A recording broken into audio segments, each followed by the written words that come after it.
A paz do Senhor Jesus, aqui quem fala é a Patrícia. Hoje eu quero compartilhar com vocês mais um testemunho. E nesse testemunho eu quero intitular como Processos ferem e propósitos curam. E eu tive uma experiência agora nesse mês de outubro em que eu pude realmente vivenciar o processo de cura, de libertação, a qual o Senhor me concedeu. Uma experiência agora que eu estou fazendo um desafio de 21 dias, do Geradas com Propósito, vou deixar o link aqui para vocês, em que o primeiro dia do propósito era identidade restaurada.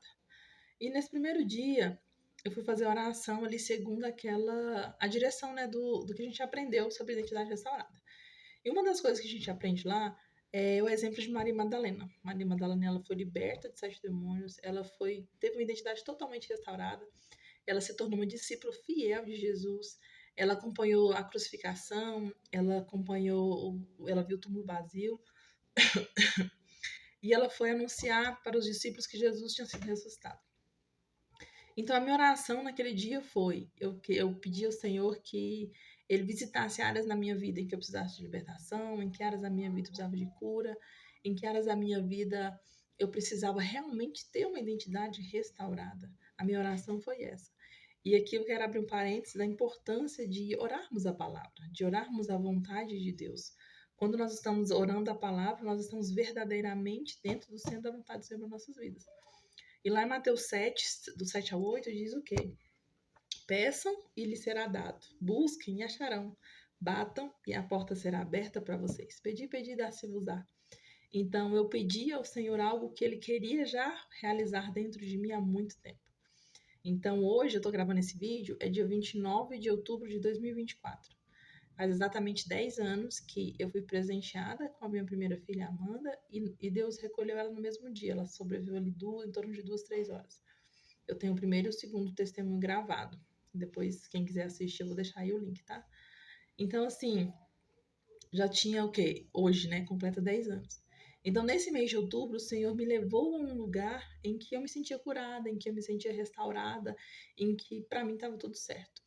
Então, nesse dia na oração, o Senhor, ele fez eu experimentar algo que eu ainda não conhecia, né? Que eu ainda não sabia do mover dele. Por isso que eu quero deixar aqui para vocês Salmos 34:8. Provem e vejam que o Senhor é bom. Bem-aventurado aqueles que nele se refugiam. Então, a gente precisa provar e experimentar, é algo individual que você precisa experimentar e provar na parte do Senhor. De se refugiar nele, de buscar nele. Muitas vezes aquilo que a nossa alma anseia e muitas vezes a gente não sabe. Muitas vezes o nosso inconsciente guarda feridas, guarda traumas, guarda circunstâncias, situações para nos proteger da dor. Por quê? Porque a nossa alma não quer sentir dor. Então ela nos protege, guarda no nosso inconsciente. Por isso a importância de orar pedindo a Deus para visitar o que tá, como que se diz, no nosso inconsciente, o que está escondido, o que está no mais íntimo do nosso ser. Nossa, eu tô ruim da garganta. Então, o Senhor, Ele visita-nos, Ele tem prazer, né, em fazer aquilo que Ele sabe que vai nos curar, que vai nos libertar, enfim. Então, nesse dia, na oração da identidade restaurada, o Senhor me fez recordar situações que eu vivi ali durante a semana e que eu não tinha prestado atenção. Uma delas foi um sonho que eu tive com um bebê recém-nascido. Eu sonhei, o sonho a gente estava muito feliz com o bebê, enfim. Não perguntei ao Senhor o significado, geralmente eu pergunto, nesse eu não perguntei. E depois, na outra semana, eu estava pensando, a gente está na nossa escola dominical, a gente está trabalhando sobre mordomia, princípios da mordomia. E um dos princípios da mordomia é não servir a obra de Deus. Aí eu estava comentando com meu esposo, falei, amor, eu não tenho nenhum cargo na igreja, tipo assim, não tô seguindo nenhum ministério, tipo, na nossa lá da Assembleia de Deus tem diaconisa, missionária, enfim. Aí eu falei pra ele, eu já fiz o curso de diaconisa, vou perguntar ao pastor se eu posso aproveitar o curso, né? Que eu só não tinha sido consagrada, mas eu fiz o curso. Aí ele falou assim, sim, você pode ser consagrada, é só achar o certificado. Aí lá vai eu procurar esse certificado. Olha pra você ver como que Deus trabalha, né? Na vida da gente, a gente não entende. Aí eu fui procurar um certificado para me servir na obra do Senhor, preocupada em servir. E procurando esse certificado, eu encontrei um documento que chama Guia de Sepultamento. E nesses 10 anos, eu não tive acesso a esse documento, não tinha visto ainda. Só que, como eu estava curada, como eu me sentia liberta, enfim, eu li o documento ali tipo, tranquilamente. Eu achei até curioso, porque eu nunca tinha visto aquele guia de sepultamento. Tá, beleza, eu li tranquilo, continuei procurando o documento, o certificado. E em outra parte eu achei o certidão de nascimento da Amanda, o certidão de óbito e a necrópsia. Aí quando eu achei esses documentos, aí eu acendi o alerta. Eu falei assim, peraí, nós estamos no mês de outubro, é um mês que por muitos anos eu sofri muito, principalmente no dia 29, porque era um dia marcado pelo luto para mim, pelo sofrimento. Então, era de anos, muitos anos se passarem que aquele dia era sofrimento para mim. Então, até eu gravei o último testemunho de como Deus me libertou, de como Deus me curou desse dia de luto, entende? Aí, quando eu achei esses documentos, tranquilamente também. Só que eu acendi um alerta. Eu falei assim, Deus, o que o Senhor quer me mostrar através disso? Porque tudo o Senhor, né, ele tem um propósito, ele sempre fala conosco, de alguma forma. E aí eu acendi o alerta e perguntei, Senhor, o que o Senhor quer me mostrar? Eu sei que eu tô curada, eu tô bem, mas eu não gosto muito de ficar vendo essas coisas, né? Não precisava ficar vendo isso no mês de outubro. Aí ele não falou nada, beleza. Aí na oração, aí ele me fez recordar de cada etapa. Aí o Senhor me fez recordar do sonho, primeiramente do sonho. Não, amor, não quero não, obrigada. Primeiramente do sonho com o bebê. Aí o Senhor falou claramente assim pra mim, quando eu recolhi a Amanda, não foi culpa sua. Eu não entendi, eu falei, mas eu não me sinto culpada, Senhor. E o Senhor falou assim, aí ele me mostrou, ele me fez me lembrar primeiro de como eu orava assim que ele recolheu ela. Eu orava assim, Senhor, se eu errei alguma coisa, se eu tô em pecado, se eu fiz alguma coisa de errado, Pai, me perdoa, mas me ajuda a consertar, me ajuda a não errar de novo. Enfim, eu não falava que eu era culpada, mas a minha oração era essa, entendeu? Então, assim, eu nunca admiti culpa nenhuma e nunca dizer, eu me senti culpada, em momento algum. Só que ele me fez me lembrar dessa oração. E essa oração é de quê? De culpa.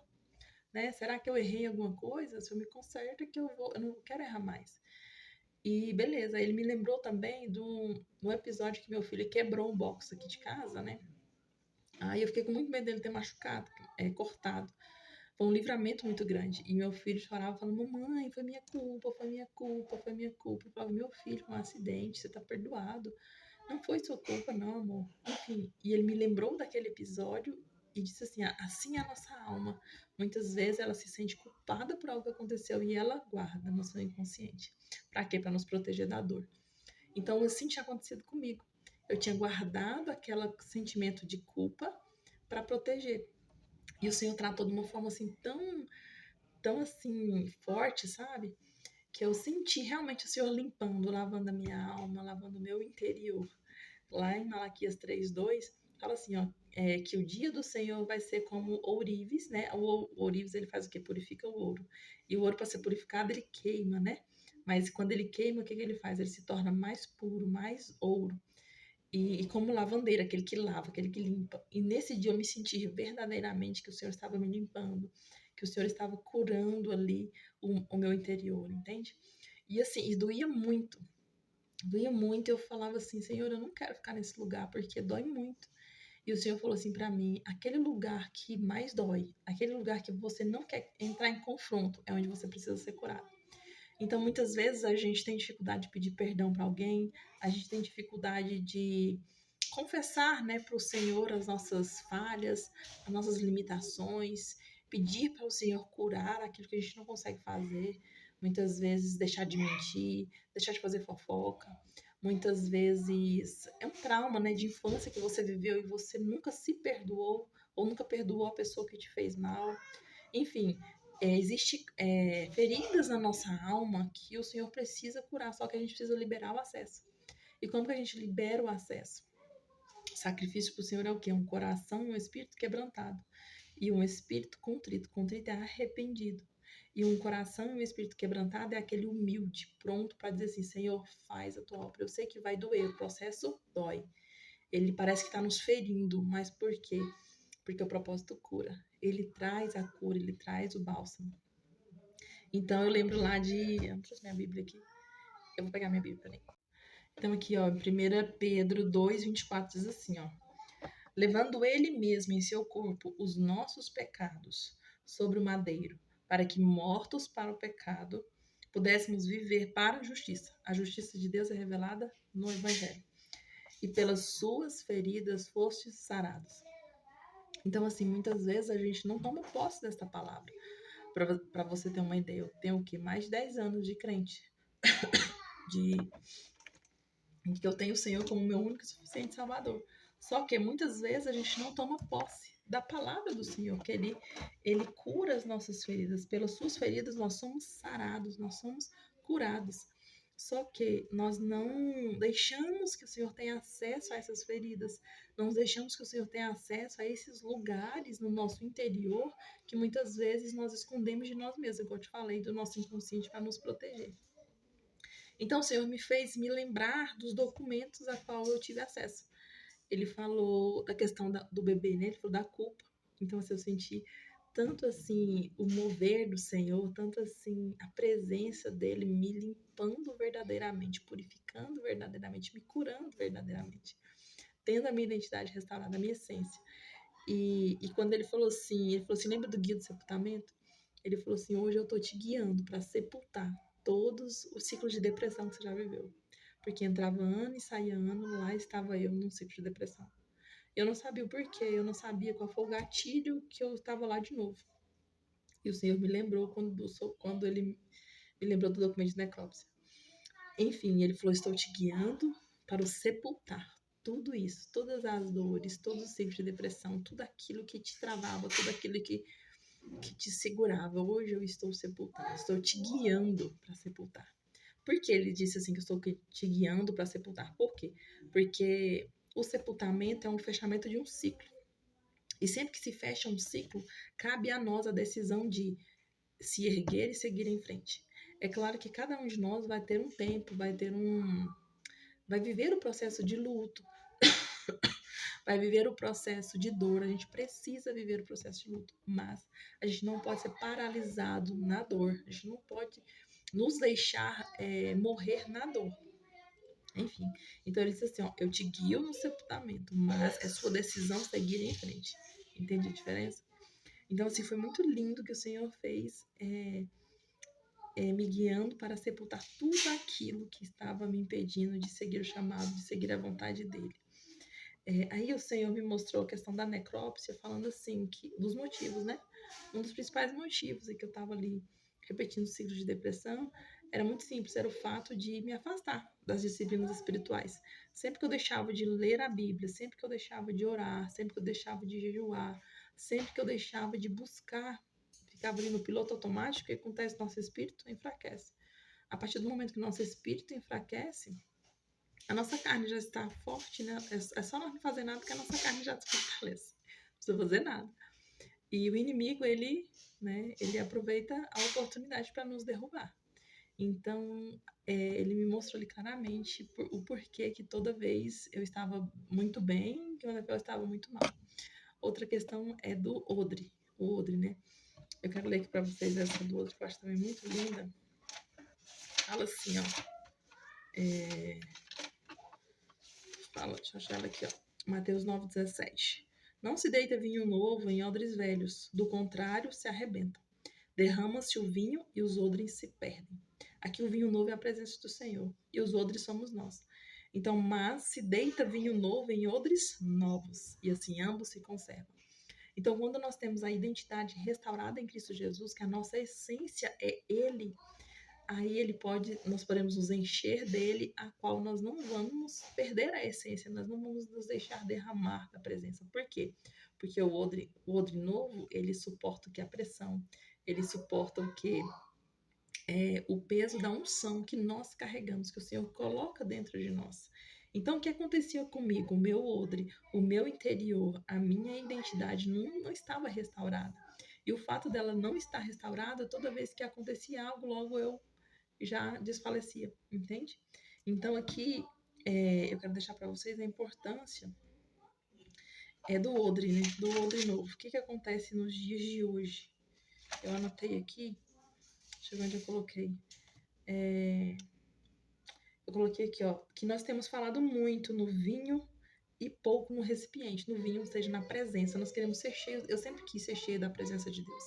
Eu sempre pensava assim, se eu estiver cheia da presença de Deus, tá tudo certo. Só que eu conseguia ser cheia. Só que o meu odre, meu recipiente estava rachado, ele não suportava. Logo, ele deixava a presença fluir, sair, né? Então, se fala muito no vinho, no poder, e pouco no recipiente. Fala muito no poder e pouco na cura da alma. Fala-se muito na unção e pouco no caráter. Fala-se muito em prosperar e pouco em perseverar. Nós precisamos perseverar em conhecer o Jesus através da palavra. A palavra de Deus, ela é viva e eficaz, então ela cumpre o propósito com que foi enviada. Qual que é o propósito dela? Ela é como uma espada, então ela divide a nossa alma e o nosso espírito. Ela divide aquilo que nos conduz para a carnalidade e aquilo que nos conduz para Cristo, que é o nosso espírito comunica com o Espírito de Deus. Então, tudo aquilo, então quando ele faz essa divisão, o que acontece? A espada, por que ela corta dos dois lados? Primeiro, que ela vai de encontro ao seu pecado, ela confronta o seu pecado. É como se ela ferisse você, só que não é para a morte, é para te curar. Então, quando a palavra de Deus ela confronta o nosso pecado, ela nos faz cair na realidade. Como se, peraí, eu estou errada. Então, a palavra de Deus, por isso que ela é viva, porque ela transforma o nosso interior a partir do momento em que eu recebo. A partir do momento em que eu aceito aquela palavra, para que ela venha transformar o meu interior. Então, ela vem para dividir exatamente as intenções e pensamentos do nosso coração. Então, ela vai no profundo e no escondido, naquele lugar que a gente não sabe, que a gente não conhece, o que aconteceu comigo. Eu fui curada em áreas que eu pensava que não precisava, mas o Senhor conhecia essas áreas. E eu acho tão lindo lá em Oséias 11, vamos no capítulo de Oséias 11, que fala assim, Deus, o título de Oséias 11 é assim, ó, Deus ama o seu povo desobediente. Olha como que Deus faz. Ele atrai com cordas humanas, com cordas de amor ou com laços de amor, ele nos atrai. Então, e fui para ele como os que tiram o jugo de suas queixadas e lhe dei mantimento. O Senhor tira todo o peso das nossas costas, todo o peso que vamos dizer assim, que limita nós romper, viver o chamado que ele nos convocou. Então, ele quer tirar todo esse peso de nós, mas basta nós abrirmos lugar para que ele venha fazer. E ele usa quem? Ele usa a mim, ele usa você, aqui está escrito assim, ó, com cordas humanas. Então, muitas vezes a gente recebe um convite para ir na igreja, muitas vezes a gente recebe um convite para ir num evento, enfim, e o Senhor quer sempre falar conosco, Ele está sempre nos atraindo, sempre nos amando, e o seu amor e sua misericórdia, sua graça, ela é tão grande que ela nos constrange, né? Então, como eu disse lá em Hebreus 4:12, fala que a palavra de Deus ela é viva e eficaz. Então, por isso que a importância da gente conhecer essa palavra, da gente meditar nessa palavra, porque é ela que vai surtir efeito de transformação dentro de nós, de dentro para fora.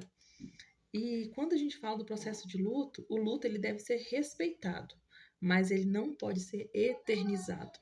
O que acontece muito nas nossas vidas é exatamente isso, é eternizar o luto. Por exemplo, todo ano, no mês de outubro, no dia 29, eu estava ali vivendo o luto novamente. E não é isso que Deus quer para nós. Então é importante encerrar os ciclos. Por quê?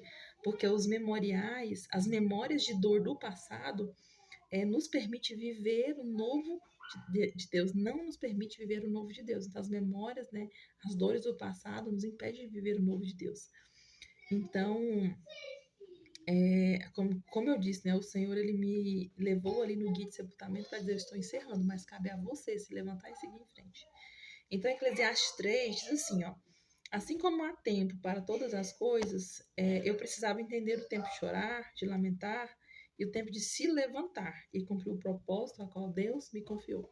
Só que eu não tinha essa consciência que isso me limitava, entende? Então, a importância da gente orar pedindo a Deus para ir de encontro ao íntimo, né? Aquilo que está escondido, que a gente não quer revelar nem para nós mesmos. Então, quando Deus diz não, nós devemos lembrar que a vontade de Deus ela é perfeita e ela é melhor do que a nossa, mesmo que o luto nos faça chorar, mesmo que a dor nos faça sofrer, a vontade dele é perfeita, então ele transforma o nosso choro, a nossa dificuldade em testemunho para quê? Para transbordar em outras vidas, para alcançar outras vidas. Da mesma forma que nós somos consolados, nós devemos consolar aqueles que passam pelos mesmos problemas. Então, quando nós atravessamos um luto, nós valorizamos mais a vida. Eu achei muito interessante Eclesiastes 7:2, que fala assim, ó: é melhor ir a uma casa onde há luto do que ir a uma casa onde há festa. Porque onde há luto, nós lembramos que um dia também vamos morrer. E aos vivos nunca deveria se esquecer disso. E é uma grande verdade, né? Às vezes eu falava assim, nossa, o povo não vai em festa de aniversário, mas, ou seja, para comemorar, mas quando alguém morre, junta a família inteira. Mas lá em Eclesiastes está dizendo exatamente isso. A importância de estarmos enlutados, para exatamente não esquecer que um dia todos nós iremos morrer ou iremos ser arrebatados, né? Para a glória de Deus. Então, nós se estamos vivos, o propósito de Deus também vive em nós. O Senhor quer trabalhar em nós e através de nós. Então, no processo de luto, no processo de dor, há o quê? Desesperança, medo, mágoa, decepção, amargura. Então a gente precisa aprender a levar todos esses sentimentos e entregar nossa dor para o Senhor. Entregar para Ele para quê? Para que Ele possa curar, para que Ele venha restaurar. Lá em Mateus 11, 29, 30 fala o quê? Tomai sobre vós o meu jugo e aprendei de mim, porque o fardo do Senhor é leve. E Ele não quer que a gente carregue nenhuma dor, Ele não quer que a gente carregue nenhum trauma, Ele quer que a gente carregue a presença dEle.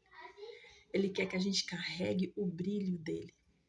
Ele quer que a gente carregue a unção dEle. Isso sim Ele quer que a gente carregue. A essência dEle está dentro de nós. Só que os traumas, tudo que a gente vive, sufoca aquilo que Deus já colocou dentro de nós. Então tem tipo um poeminha, eu vou ler aqui para vocês, diz assim, ó: Deus sabe o que faz, sabe o que tira e sabe o que traz. Nada nos planos deles é em vão. Aquilo que não é bênção serve de lição. Por isso é preciso confiar, é preciso aprender e esperar pelo seu tempo. Renovar constantemente a fé, porque onde Deus coloca as suas mãos, maldade nenhuma coloca os seus pés. Eu achei bonitinho esse poema, eu tinha achado ele na minha Bíblia. Então, assim, ó, mesmo que a gente saia dos planos, o Senhor tem um plano para nos resgatar de volta com seus laços de amor. E eu lembro, falando de luto, eu lembro lá em Gênesis, contando a história de Abraão e de seu irmão Arã, né? Lá na terra, Terá, que foi seu pai, Terá, o pai de Abraão, morreu na cidade de Arã, que é o mesmo nome do filho dele. Então, quando eles estavam a caminho da Canaã, nós também estamos a caminho da Canaã celestial e não podemos nos deixar morrer no caminho por causa de um processo, por causa de uma dificuldade, não. O Senhor quer usar aquele processo, aquela dificuldade para quê? Como um testemunho, como uma cicatriz para fluir, para poder derramar na vida de outras pessoas cura, libertação, bênção. Então não olhe para a sua dor, olhe para a cruz, olhe para Jesus, olhe para o preço que ele pagou por nós, foi maior do que qualquer dor que sentimos. O preço que ele pagou por nós foi maior do que qualquer barreira que tenta nos impedir de seguir em frente para a Canaã celestial. E o que Abraão fez? Abraão seguiu, Abraão obedeceu. Então, nosso destino é o quê? A eternidade. Então, assim como Abraão atendeu o chamado do Senhor, obedeceu e seguiu em frente, nós também precisamos decidir todos os dias, entregar para o Senhor nossas dores, as nossas limitações e nos revestir. Colossenses 3, 14, 12, 3, 12. Devemos nos revestir como eleitos de Deus, santos e amados, com entranhas. Entranhas fala de quê? Dos frutos do Espírito. Com entranhas de quê? De bondade, de humildade, de mansidão, de misericórdia e de bondade. Nós só conseguimos nos revestir assim com a ajuda do Espírito Santo. Então, Colossenses 3,15 nos ensina que nós devemos ser agradecidos, que a paz de Deus deve ser o árbitro, o juiz dos nossos corações, em um só corpo. Deus intitulou a igreja, Deus trouxe a igreja para quê? Para que a gente possa ajudar uns aos outros, para que a gente possa caminhar juntos. Quando eu estiver fraca, eu pedir ajuda à minha irmã me ajuda, ora comigo. Enfim, ajudar uns aos outros. A igreja é para consolar uns aos outros, para que nós possamos caminhar.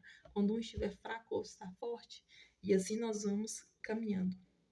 Então, a salvação, a vida eterna, ela nos espera. Então, não deixe morrer pela falta de perdão, pela falta, irmão, muitas vezes, da cura, da libertação. Busque em Deus este lugar, prove e veja a bondade do Senhor. Então, o maior perdão, o maior sacrifício que nós tivemos foi na cruz. Por isso que eu gosto de falar de 1 Pedro 2:24, que fala exatamente que o Senhor levou no madeiro nossos pecados e por suas feridas fomos sarados. Então, sempre que estiver doendo em nós, sempre que estiver difícil para nós, olhe para a cruz, olhe para o madeiro, olhe para o sacrifício dele. Foi muito maior do que qualquer coisa que a gente pode passar aqui. E a palavra de Deus diz assim, ó, que a nossa momentânea e leve tribulação trará um peso de glória eterna. Para quê? Para nós que esperamos em Cristo Jesus. Então, que nós possamos perseverar, que nós possamos caminhar para o alvo que é Cristo Jesus e indicar para as outras pessoas esse mesmo alvo. Então, o processo de cura, libertação, restauração, ele é muitas vezes doloroso. Por isso que eu disse que o processo fere e o propósito cura. E nós não queremos enfrentar essa dor. Aí foi quando o Senhor falou para mim, filha, eu pedi para o Senhor, eu falei assim, eu não quero estar nesse lugar porque está doendo muito. E eu senti realmente a dor na alma novamente. E o Senhor disse assim que aquele lugar que eu não quero confrontar, que eu muitas vezes vou fugir, é onde ele mais precisa trabalhar. Então, todas essas situações que nós evitamos é as que mais precisamos enfrentar. Quando não apresentamos a Deus com o coração, quando nos apresentamos a Deus, né? Com o coração quebrantado, rendido, submisso, contrito, arrependido, ele tem prazer em entrar e ali fazer a obra. Então, que nós possamos buscar sempre este lugar. Por quê? Em Filipenses ele fala o quê? Porque Deus opera em nós o querer e o realizar.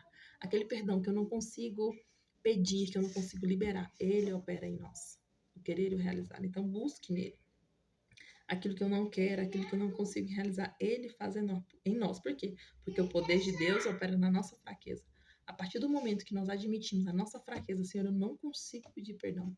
Senhor, eu não consigo perdoar. Me ajuda. Ele vai nos ajudar. Que nós possamos ali, como o Salmo 51:10, pedir para o Senhor, Senhor, cria em mim um coração puro. Renova em mim um espírito inabalável. Ele já nos deu um espírito inabalável, aquele que comunica com ele, aquele que nos fortalece, aquele que nos ajuda a vencer o pecado. Só que para que tenhamos um espírito inabalável, né, que ele venha renovar, a gente precisa buscar nele, buscar na palavra, buscar nas disciplinas espirituais, no jejum, na oração, na comunhão, no partir do pão, estarmos unidos em um só corpo. Eu acho lindo lá no Sermão da Montanha que o Senhor fala assim, Mateus 5:8.